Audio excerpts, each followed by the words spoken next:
ዓለም በአየር ንብረት ለውጥ ተጽዕኖ ክፉኛ እየተፈተነች ትገኛለች።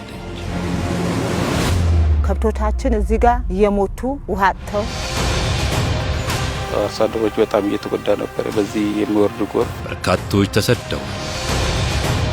ከ7-8 ዓመት በፊት የነበረው ነገር የማይወራው እኛ መኖር ጀመርን የምንለው በአረንጓዴ አሻራ ተጠቃሚ መሆን ከጀመርን በኋላ ነው።